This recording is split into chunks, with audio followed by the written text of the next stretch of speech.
composition beeg ak doxalin wi exactement ak aussi les anciens partis complet wala ni li nga xam ne que moo di la plainte de cadre socialiste contre ki nga xam ne que moo di Aminata Mbengue Ndiaye daal di ko yóbboon si kanam yoon ak wàllu yoon loolu nag dinañ ko daal di atte ni ki li nga xam ne que moo di septembre donc nag ki nga xam ne que moo di Aminata Mbengue Ndiaye qui dirige le PS dit le parti socialiste depuis la disparition d'Ousmane Tanor Dieng en 2019 est assigné à comparaître le lundi 1er septembre prochain à 8h30 devant le tribunal de grande instance de Dakar, statuant exactement référé par rapport à la plainte bi nga xam ni itam ñoom déposé nañ ko exactement contre ki nga xam ne que moo di Aminata Mbengue Ndiaye doxalinam si li nga xam ne que moo di parti bi. Une fois que cela s'est produit afin ñu bëri jàppoon ni ki nga xam ne que moo di Aminata dafa war a tekki li nga xam ne que moo di normal tànkam bàyyi jeunes yi ñu daal di concrètement alors naka na ko daal di jàngatee par rapport ak ba tey Aminata Mbengue Ndiaye malgré l'âge malgré aussi quoi qu'on puisse sur son vécu sur le politique ba tey mooy wéy di nekk si boobu dañ nga xam ne que moo di parti ñu nekk si parti bi nag soxla woon congrès entre autres loolu lépp tax na yóbbu ko si yoon. Oui, boo remonter effectivement l'histoire da ngay gis ni que loolu moo organisé woon même le départ de Khalifa Sall au niveau de PS. Que ça soit Barthélémy Diaz, Khalifa Sall et les autres. Parce que dañoo yaakaar ni que parti bi war nañu ko jox xale yi. dañ ko jaay Macky Sall. Voilà parti bi et aussi dañ ko jaay Macky Sall. dañoo jël parti bi jaay ko Macky Sall. Parce que mag yi ñoo ko jiite. Que ça soit Aminata Mbengue Ndiaye bi ngay wax que ça soit Serigne Mbaye Thiam que ça soit Tanor Dieng bi fi nekkoon ñoom ñoo nekkoon à la tête de ce parti PS. ñu jël parti bi noyé ko au sein de APR wala de la coalition Benno Bokk Yaakaar loolu moo waral la frustration de certains membres de ce parti PS. Ils ont quitté le parti. Même quand tu regardes même Abdoulaye Wilane, il est là-bas. Mais quand tu regardes les interventions de Abdoulaye Wilane, tu sais que le gars, il n'est pas content. Il dit même le PS doit avoir un candidat. Il ne le cesse de le réclamer depuis l'élection 2024. Abdoulaye Wilane, chaque jour, il dit que PS warna am candidat. Le parti laissé par maître Léopold Sédar Senghor, Abdou Diouf, ba tey mu egg ci Tanor Dieng. Tanor Dieng dem na Aminata Mbengue Ndiaye moko jité. Ce parti là depuis longtemps ils n'ont pas de candidat. C'est un parti classique. Ils n'ont pas de candidat. Te Aminata Mbengue Ndiaye malgré son âge, moom continue de guider ce parti là. Aujourd'hui les jeunes du PS sont frustrés parce que dañoo yaakaar ni que avec cette nouvelle alternance générationnelle bi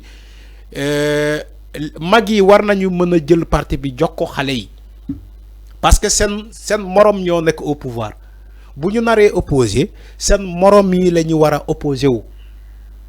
Maintenant bu fekkee le PS est aujourd'hui dans les mains de Aminata Mbengue Ndiaye, de Serigne Mbacké Thiam, de autres et autres, ñom dañoy japp ni que échec là parce que les Sénégalais ne vont pas voter pour ces personnes-là. Aminata Mbengue Ndiaye kan mo koy voter?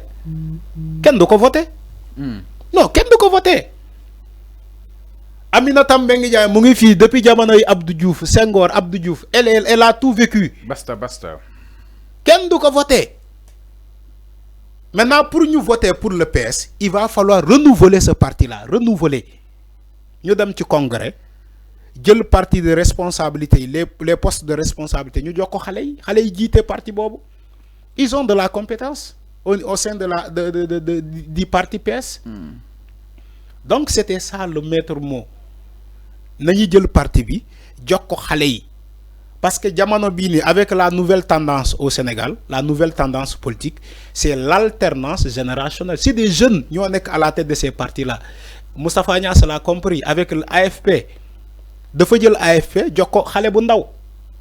il a compris. Mais pourquoi Aminata Mbengue Ndiaye, ainsi que les autres, ils ne peuvent pas le faire? Le parti PS, mais tant qu'ils sont dans ça, les gens ne vont pas voter pour ce parti-là parce que c'est les mêmes personnes qui sont là-bas. Aminata Mbengue Ndiaye, c'est le système. Ñom ñoo fi nek depuis bobu légui. Ñom ñoo fi nek ba légui. Té Sénégalais dafa am lu ñuy voter. Sénégalais dañoo mën voter dé, dafa am lu ñuy voter. Té lu ñuy voter bo leen ko joxulé, ñom duñ la voter. duñu la voter. Donc c'était ça le débat.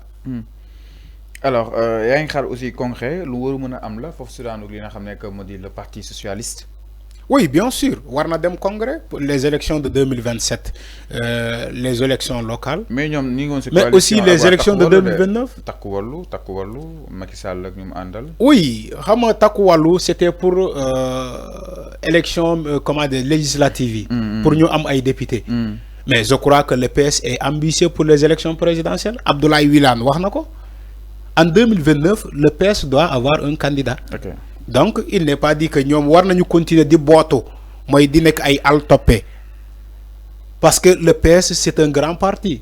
C'est un parti classique, traditionnel. Donc aujourd'hui si ce PS là se noie devant dans de petits partis comme APR, c'est un problème.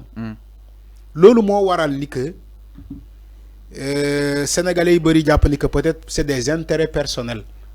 Ay intérêts personnels motax ñu melni Aminata Mbengue Ndiaye ñu jël ce parti là le PS dem noyer ko ci dans un parti bu ndaw APR parce que ñom sen intérêt lañu jital parce que ñom dinañ leen fal dinañ leen jox ay poste de responsabilité jox la ACCT jox la li ngay am ay budget ngay voyager partout ngay am passeport diplomatique nga am tous les privilèges de l'État. C'est un intérêt personnel, hein? Ce n'est pas l'intérêt du parti. Donc, PS warna am congrès. Warna ñu am congrès, organiser, restructurer ce parti. Parce que ce parti, nous mou melni, amul structuration. Amul. Alors, mi non exactement par rapport ak li nga xamné que modi miru au PS li nga xamné que modi les cadres ñoo xoyaadu yóbbu si kanamu yoon ak wala yoon nak lolu yoon décidé na pour daal si taxaw ni si daal di ñëw si nu mu gën a yaatoo exactement par rapport ak wàllu wu nu mel. Alors daal di ñëw itam si leneen du côté de la régie ginnaaw loolu dañuy daal di ñëw si li nga xamné que modi